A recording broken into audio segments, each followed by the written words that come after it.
Hi ஃப்ரெண்ட்ஸ்க்கெல்லாம் காலை வணக்கங்க. தென்னை மரத்துக்கு தென்னை மரம் ஏன் பேர் வந்தது? கொஞ்சம் நம்ம சிந்திச்சு யோசிப்போமா?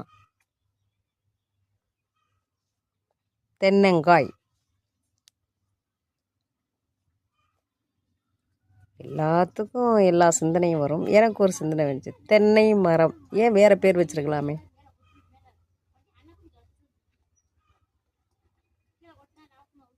தேங்காய் உரித்தால் மட்டையாக தான் இருக்குது, அதுக்கு மட்டை மரம் என்று பேர் வைத்திருக்கலாமே.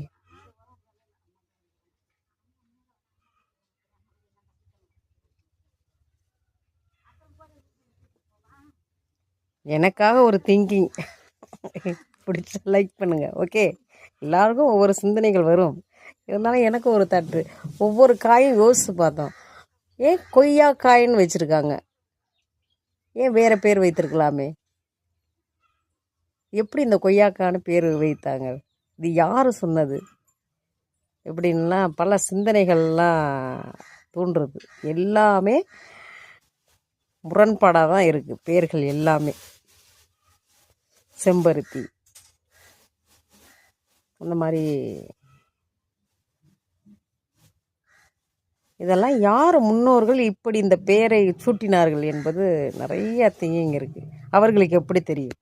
அன்றைக்கு ஆதி காலம், படிப்பறிவு இல்லை, மலைவாசிகள் காட்டுவாசிகள், எப்படி இதற்கு பேர் கண்டுபிடித்தார்கள்? ஏட்டுச்சுவடி இல்லை.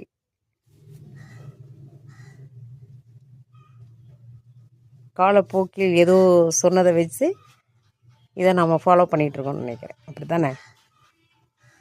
அப்படி தான் யோசனையாக இருக்குது. யோசித்து பாருங்கள்.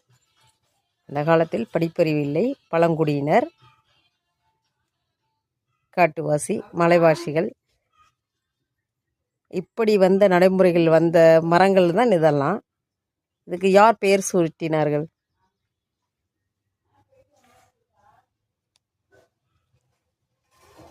விடை தெரியாத விதை மரங்கள். பிடிச்சா லைக் பண்ணுங்கள்.